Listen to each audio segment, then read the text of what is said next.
ଜଗତସିଂହପୁର ଜଙ୍ଗଲର ଶେଷ ଭାଗରେ ଥିଲା ଗୋଟିଏ ଘନ ଜଙ୍ଗଲ। ଆଉ ସେଇ ଜଙ୍ଗଲରେ ରହୁଥିଲା ଜଣେ ଛଦ୍ମବେଶୀ ଡାହାଣୀ। ସେଇ ଡାହାଣୀର ଗୋଟେ ମାତ୍ର ଉଦ୍ଦେଶ୍ୟ ଥିଲା ଯେ ଜଙ୍ଗଲର ସବୁ ପଶୁ ପକ୍ଷୀକୁ ମାରିକି ଜଙ୍ଗଲକୁ ସଫା କରିବା।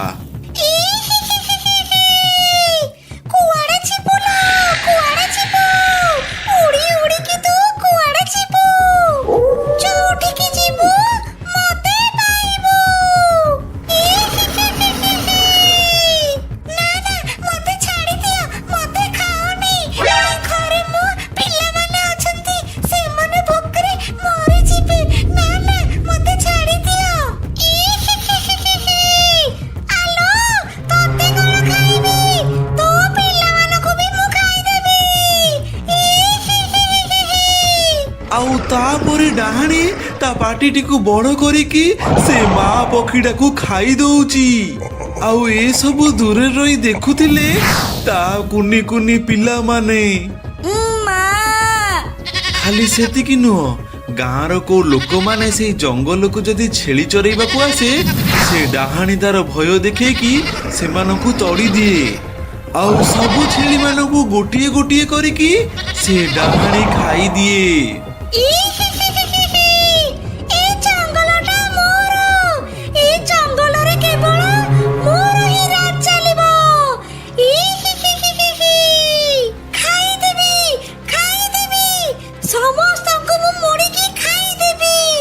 ଆଉ କେବେ କେବେ ଗାଈ ମାନେ ଯଦି ସେଇ ଜଙ୍ଗଲକୁ ଘାସ ଖାଇବାକୁ ଆସନ୍ତି ସେତେବେଳେ ଡାହାଣୀ ଗାଈର ବେଶ ନେଇକି ସେମାନଙ୍କ ପାଖକୁ ଯାଏ। ଆଉ ହଠାତ୍ ତାପରେ ତା ରୂପକୁ ସିଏ ବଦଳାଇକି ସବୁ ଗାଈ ବାଛୁରୀ ମାନଙ୍କୁ ସିଏ ଖାଇଦିଏ।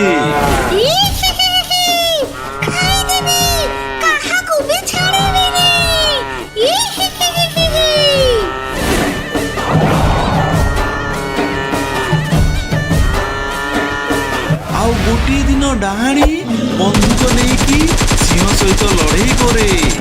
ଆଉ ସିଂହଟିକୁ ପରାସ୍ତ କରିକି ସେ ସିଂହକୁ ଗୋଟା ଖାଇଦିଏ।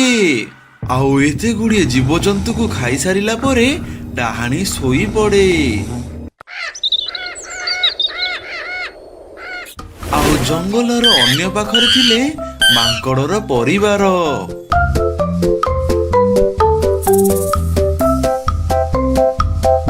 ଇରେ ବାଞ୍ଛା ଆଲୋ କୁନ୍ତି, ତୁ ପିଲାମାନଙ୍କୁ ଧରିକି ଏ ଜଙ୍ଗଲ ଛାଡିକି ଚାଲି ଯାଉ। କିନ୍ତୁ କଣ ପାଇଁ ବାବା, ଆମେ ଜଙ୍ଗଲ ଛାଡିକି କଣ ପାଇଁ ଯିବୁ? ଇରେ ବାଞ୍ଛା, ଆରେ ଗୋପାଳ, ଏ ଜଙ୍ଗଲକୁ ଗୋଟେ ଡାହାଣୀ ଆସିଛି। ଆଉ ସିଏ ସମସ୍ତଙ୍କୁ ଧରି ଖାଇ ଦଉଛି। ଆଉ ସେଥିପାଇଁ ତମେ ସମସ୍ତେ ଜଙ୍ଗଲ ଛାଡିକି ଚାଲି ଯାଅ।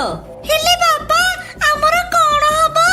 ଆରେ ବଜ୍ରମ୍ବାଲିକୁ ଡାକ, ଏ ଡାହାଣୀ ଠାରୁ ଆମ ଜଙ୍ଗଲକୁ କେମିତି ମୁକ୍ତି ମିଳିବ। ଆଉ ବାପା, ମୋ ମୁଣ୍ଡକୁ ଗୋଟେ ବୁଦ୍ଧି ଆସୁଛି। ଇରେ ବାଞ୍ଛା, କହିଲୁ କୋଉ ବୁଦ୍ଧି ଆସୁଛି? ବାପା, ଯଦି ଗଛ ଉପରେ ଆମେ ବାଉଁଶର ଘର ବନେଇବା ତାହେଲେ ସେ ଡାହାଣୀ ଆମକୁ ଧରି ପାରିବ ନାହିଁ। ଆଉ ଜଙ୍ଗଲରେ କୋଉ ପଶୁ ପକ୍ଷୀ ମିଳିବେନି କି ସେ ଡାହାଣୀ ଜାଣିପାରିବନି ଆମେ ସବୁ ଘର ଭିତରେ ଅଛନ୍ତି ବୋଲି।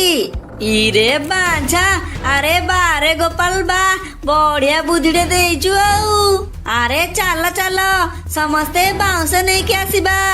ତାପରେ ସମସ୍ତେ ଜଙ୍ଗଲ ଭିତରୁ ବାଉଁଶ ନେଇକି ଆସୁଛନ୍ତି। ଆଉ ସୁଭଦ୍ରା ଦୌଡ଼ି ନେଇକି ଆସୁଛି। ଇରେ ବାଞ୍ଛା, ଚାଲରେ ସମସ୍ତେ କାମରେ ଲାଗି ପଡିବା। ଆଉ ଠିକ ଅଛି ବାପା, ଚାଲ ଚାଲ। ଆଉ କିଛି ଦିନ ପରେ ଗଛ ଉପରେ ବାଉଁଶର ଘର ପ୍ରସ୍ତୁତ ହେଇଯାଉଛି। ଆଉ ମାଙ୍କଡ ଛୁଆ ମାନେ କୁହନ୍ତି, ହୁରେ ହୁରେ, ଆମେ ମାନେ କରିପାରିଲୁ, ଆମେ ମାନେ କରିପାରିଲୁ। ତମେ ଜଙ୍ଗଲକୁ ଯାଅ, ସବୁ ପଶୁ ପକ୍ଷୀ ମାନଙ୍କୁ କହିଦେଇକି ଆସ। ଆରେ ହଁ ହଁ, ମୁଁ ଏବେ ଯାଉଛି। ଆଉ ତାପରେ ମାଙ୍କଡ ଜଙ୍ଗଲର ସବୁ ପଶୁପକ୍ଷୀ ମାନଙ୍କୁ ଡାକିକି ଆଣୁଛି। ଆଉ ସମସ୍ତେ ବାଉଁଶ ଘର ପାଖକୁ ଆସି ଯାଉଛନ୍ତି। ଗୋଟିଏ ଘରେ ପକ୍ଷୀମାନେ ରହୁଛନ୍ତି, ଆଉ ଗୋଟିଏ ଘରେ ସିଂହ, ହରିଣ, ଭାଲୁ ଆଉ ଜିରାଫ ସେମାନେ ରହୁଛନ୍ତି। ଇରେ ବାଞ୍ଛା କୁନ୍ତି ତମେ ସମସ୍ତଙ୍କୁ ଦେଖୁଥିବ, ମୁଁ ଯାଉଛି ବାହାରୁ କିଛି ଖାଇବା ନେଇକି ଆସିବି ଆଉ। ଠିକ ଅଛି ବାପା। ତାପରେ ମାଙ୍କଡ ଖାଇବାର ସନ୍ଧାନରେ ବାହାରକୁ ଚାଲି ଯାଉଛି। ଆରେ ବାବାରେ, ନିଦଟା ବହୁତ ବଢିଆ ଥିଲା, କିନ୍ତୁ ପେଟ ଭିତରଟା ବହୁତ ଭୋକିଲା ଭୋକିଲା ଲାଗିଲାଣି। ଯାଉଛି ବାହାରୁ କିଛି ଖାଇକି ଆସିବି। ଜୀବଜନ୍ତୁ ମାନଙ୍କର ସଫା କରିବାର ଅଭିଯାନ ଆରମ୍ଭ କରିଦେବି। ଆଉ ତାପରେ ଡାହାଣୀ ଉଡି ଉଡିକି ଶିକାର ଖୋଜିବାକୁ ଲାଗୁଛି, କିନ୍ତୁ ତାକୁ ଗୋଟିଏ ମଧ୍ୟ ପଶୁ ପକ୍ଷୀ ଦେଖାଗଲେନି। ଆରେ ଏ କଣ, ଗୋଟିଏ ବି ପଶୁ ପକ୍ଷୀ ଦେଖା ଯାଉନାହାନ୍ତି। ମୁଁ କଣ ସମସ୍ତଙ୍କୁ ଖାଇଦେଲି ନା କଣ ବା? ନା ନା, ସେମିତି ଭୁଲ ତ ମୁଁ କରିପାରିବିନି। ଯାଉଛି ଆଉ ଟିକେ ଜଙ୍ଗଲ ଭିତରକୁ ଯିବି। ଆଉ କିଛି ବାଟ ଗଲା ପରେ ଡାହାଣୀ ଦେଖୁଛି ବାଉଁଶ ଘର। ଆରେ ହେ, ଏ ସବୁ କଣ? ଗଛ ଉପରେ ବାଉଁଶ ଘର? ନା ନା, ଏ ସବୁ କେମିତି ହେଲା ଟିକେ ଦେଖିବାକୁ ପଡିବ। ଆଉ ତାପରେ ଡାହାଣୀ ଝରକା ପାଖରେ ରହିକି ଦେଖେ ସବୁ ପଶୁ ପକ୍ଷୀ ଆଉ ମାଙ୍କଡ ପିଲାମାନେ ସେ ଘର ଭିତରେ ଅଛନ୍ତି। ଆରେ ମୂର୍ଖ ପଶୁମାନେ, ତମେମାନେ ସବୁ ଏଇ ଘର ଭିତରେ ଆଶ୍ରୟ ନେଇଛ। ତମେ କଣ ଭାବିଲ ମୁଁ ଜାଣିପାରିବିନି? ରୁହ ରୁହ, ତମମାନଙ୍କୁ ଏବେ ମୁଁ ମଜା ଚଖଉଛି।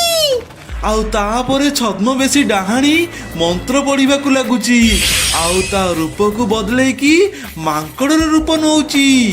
ତାପରେ ସିଏ କହୁଛି, ଇରେ ବାଞ୍ଛା, ଆରେ ଗୋପାଳ, କବାଟଟା ଖୋଲିଲୁ ଟିକେ, ମୁଁ ଆସିଗଲିଣି।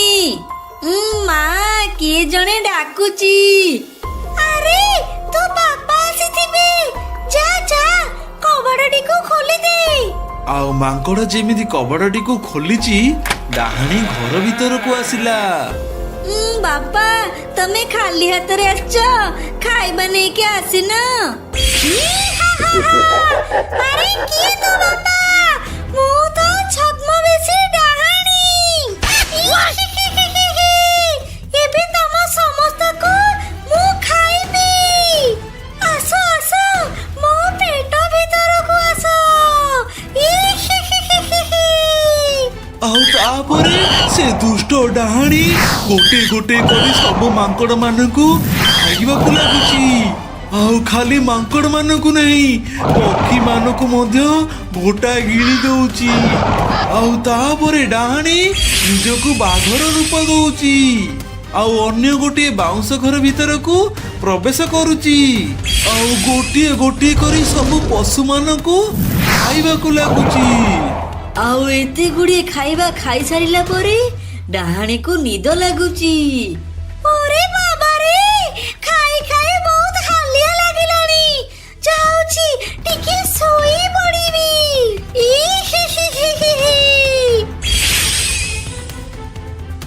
ଇରେ ବାଞ୍ଛା, ଆଜି ତ ବଢିଆ ଖାଇବା ମିଳିଛି ରେ, ସମସ୍ତଙ୍କ ପେଟ ପୁରିଯିବ। ଏ କଣ, ସମସ୍ତେ କୁଆଡେ ଗଲେ? ଗୋପାଳ, ସୁଭଦ୍ରା, କୁନ୍ତି, ଆରେ ହେ, ସମସ୍ତେ କୁଆଡେ ଗଲେ? ପଶୁ ପକ୍ଷୀ ମଧ୍ୟ ଦେଖା ଯାଉନାହାନ୍ତି। ଆଉ ଅନ୍ୟ ଘରେ ମାଙ୍କଡ ଦେଖୁଛି ଡାହାଣୀ ତା ଘର ଭିତରେ ଶୋଇଛି। ଇରେ ବାଞ୍ଛା, ଏ ଡାହାଣୀ ତ ସମସ୍ତଙ୍କୁ ଖାଇ ଦେଇଛି ରେ। ମୁଁ ଯୋଉଟାକୁ ଭୟ କରୁଥିଲି ସେଇଟା ହିଁ ହେଲା। ଏବେ ମୁଁ କଣ କରିବି? ତାପରେ ମାଙ୍କଡ ସେଠାରୁ ଚାଲି ଯାଉଛି, ଆଉ ଜଙ୍ଗଲ ମଧ୍ୟରେ ଥିବା ପ୍ରଭୁ ହନୁମାନଙ୍କ ମୂର୍ତ୍ତି ଆଗରେ ପ୍ରାର୍ଥନା କରିବାକୁ ଲାଗୁଛି। ବଜରଙ୍ଗବାଲି, ମୋ ପରିବାରକୁ ବଞ୍ଚେଇ ଦିଅ, ସେ ଦୁଷ୍ଟ ଡାହାଣୀ ସମସ୍ତଙ୍କୁ ଖାଇ ଦେଇଛି, ଆଉ ସେ ଡାହାଣୀକୁ ଶାସ୍ତି ଦିଅ, ଶାସ୍ତି ଦିଅ। ଆଉ ମାଙ୍କଡ ସବୁ କଥା ଯେମିତି କହିଛି, ପ୍ରଭୁ ହନୁମାନଙ୍କ ମୂର୍ତ୍ତି ପଛରୁ ଆଲୋକ ଆସୁଛି। କାଳୁ, ଏ ଜଙ୍ଗଲରେ କଥା କୁହା ପକ୍ଷୀ, କଥା କୁହା ମାଙ୍କଡ, ଆଜି ତୁ ସବୁ ଦେଖିବୁ। ଆଲେ ବିନୁଆ ଦେଖେ ଦେଖେ, ମୁଁ ତ ପ୍ଲାଷ୍ଟିକ ବନ୍ଧୁକ ନେଇକି ଆସିଛି। ଆରେ ବିନୁଆ ଭାଇ, ଆଉ ଯୋଉ ଡାହାଣୀ ରହୁଛି ତା କଥା କହୁନୁ। କଣ କହିଲୁ ଧଡି? ଡାହାଣୀ ଡାହାଣୀ ପାହାଣୀ କିଛି ନାହିଁ, ଏ ସବୁ ଅନ୍ଧବିଶ୍ୱାସ। ଆଉ ସବୁ ପିଲାମାନେ କଦଳୀ ଗୁଡ଼ିକ ରଖିକି ବୁଦା ମୂଳେ ଲୁଚି ଯାଉଛନ୍ତି। ଆଉ ସମସ୍ତେ ମାଙ୍କଡ ଆସିବାର ଅପେକ୍ଷା କରୁଛନ୍ତି। ଆଉ ହଠାତ୍ ସେଇ ସମୟରେ ମାଙ୍କଡ ଆସି ଯାଉଛି। ଇରେ ବାଞ୍ଛା, ଦିନ ସାରା ତ କିଛି ବି ଖାଇନି, ଭୋକରେ ପେଟଟା ଆଉଟୁ ପାଉଟୁ ହେଲାଣି। ଯାଉଛି, ଏଠି କିଏ କଦଳୀ ରଖିଛି, ସବୁ କଦଳୀ ଖାଇଦେବି। ଆଉ ମାଙ୍କଡ ଯେମିତି ଖାଇବାକୁ ଲାଗିଛି, ସବୁ ପିଲାମାନେ ବୁଦା ମୂଳୁ ଆସିକି ତାକୁ ଧରି ପକଉଛନ୍ତି। କାଳୁ ଦେଖେ ଦେଖେ, ମାଙ୍କଡକୁ ଆମେ ଧରି ପକେଇଲେ। ଇରେ ବାଞ୍ଛା, ମତେ ମାରନି ରେ ମାରନି, ମୋ ପିଲାମାନଙ୍କୁ ଆଉ ଏ ଜଙ୍ଗଲର ସବୁ ପଶୁ ପକ୍ଷୀ ମାନଙ୍କୁ ସେ ଡାହାଣୀ ଖାଇ ଦେଇଛି। ମତେ ଟିକେ ସାହାଯ୍ୟ କର। ଆଉ ତାପରେ ମାଙ୍କଡ ସବୁ କଥା ପିଲାମାନଙ୍କୁ କହୁଛି। ଆରେ ମାଙ୍କଡ, ତୁ ଚିନ୍ତା କରେନି, ଆମେ ସମସ୍ତେ ତୋର ସାହାଯ୍ୟ କରିବୁ। ବିନୁଆ ଭାଇ, ମୋ ପାଖରେ ଗୋଟେ ବୁଦ୍ଧି ଅଛି। ଏବେ ସେ ଡାହାଣୀକୁ ଭଲ କି ମଜା ଚଖେଇବା। ଆରେ ବାବାରେ, ଏତେ ସକାଳୁ ସକାଳୁ ଖାଇବା କିଏ ରୋଷେଇ କରିଛି? କି ବାସ୍ନା! କେତେ ଦିନ ହେଲାଣି ରୋଷେଇ କରି କିଛି ବି ଖାଇନି। ଯାଉଛି, ଯାଇକି ଟିକେ ଦେଖିକି ଆସିବି। ଆଉ ଡାହାଣୀ ଖାଇବାର ବାସ୍ନାକୁ ଅନୁସରଣ କରିକି ସେ ଖାଇବା ପାଖରେ ପହଞ୍ଚୁଛି। ଇଲୋ ମା, ଏତେ ଖାଇବା! ଆଜି ତ ମୋର ପାର୍ଟି ହେଇଯିବ। ଏ ସବୁ ଖାଇବା ମୋର। ଯାଉଛି, ଖାଇଦେବି। ଆଉ ଡାହାଣୀ ଖାଇବା ଆରମ୍ଭ କରୁଛି। ଆଉ କିଛି ସମୟ ଖାଇବା ପରେ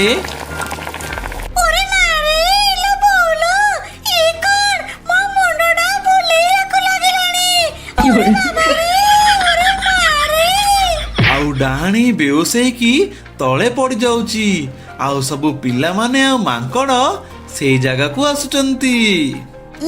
କାମ ହେଇଗଲା, ଏବେ ସମସ୍ତେ ଲାଗି ପଡ, ଏ ଡାହାଣୀକୁ ଗୋଟେ ଗଛରେ ବାନ୍ଧି ଦେବା। ଆଉ ସମସ୍ତେ ମିଶି ଡାହାଣୀକୁ ଗଛରେ ବାନ୍ଧି ଦଉଛନ୍ତି। ଆଉ କିଛି ସମୟ ପରେ ଡାହାଣୀ ଉଠି ପଡୁଛି। ଆରେ ଏ କଣ, ମତେ ସମସ୍ତେ ବାନ୍ଧି ଦେଇଛନ୍ତି। ଛାଡିଦେ, ମତେ କହୁଛି, ଛାଡିଦେ, ମତେ ଛାଡିଦେ। ଆରେ ଡାହାଣୀ, ରହ ରହ, ତତେ ଛାଡିଦବୁ, କିନ୍ତୁ ତା ଆଗରୁ ତୋ ପେଟ ଭିତରୁ ସମସ୍ତଙ୍କୁ କାଢି ଦଉଛୁ। ଧଡି, କାଳୁ, ତମେ ଦୁଇ ଜଣ ମିଶିକି ଡାହାଣୀର ପେଟ ଉପରେ ଡେଇଁବାକୁ ଲାଗ। ଆଉ ତାପରେ କାଳୁ ଆଉ ଧଡି ମିଶିକି ଡାହାଣୀର ପେଟ ଉପରେ ଡେଇଁବାକୁ ଲାଗୁଛନ୍ତି।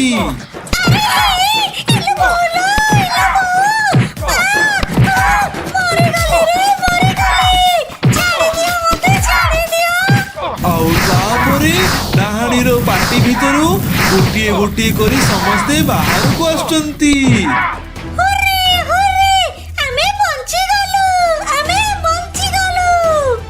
ଇରେ ବାଞ୍ଛା, ବିନୁଆ, କାଳୁ, ଧଡି, ତମ ମାନଙ୍କୁ ଧନ୍ୟବାଦ ଧନ୍ୟବାଦ। ମାଙ୍କଡ, ତୁ ଏବେ ନିଆଁ ଧରିକି ଆସେ, ଆଉ ଏ ଡାହାଣୀ ଦେହରେ ଲଗେଇ ଦେ। ଆଉ ତାପରେ ମାଙ୍କଡ ଡାହାଣୀ ଉପରକୁ ନିଆଁ ପକେଇ ଦଉଛି। ଆଉ ଡାହାଣୀ ଛଟପଟ ହୋଇକି ମରି ଯାଉଛି। ଆଉ ତାପରେ ସବୁ ପଶୁ ପକ୍ଷୀ ମାଙ୍କଡ ମାନେ ମିଶିକି ବାଉଁଶ ଘରେ ରହିବାକୁ ଲାଗୁଛନ୍ତି। ଆଉ ତାପରେ କୁସୁମପୁର ଜଙ୍ଗଲ ଡାହାଣୀ ମୁକ୍ତ ହେଇଯାଉଛି। So, how was the story? Did you like it? I really hope you enjoyed it. Please let me know if you liked the story. You can send your opinions to our email address. And don't forget to share the story with your family and your friends. Please subscribe to us if you want to hear more stories regularly. Thank you. Bye-bye.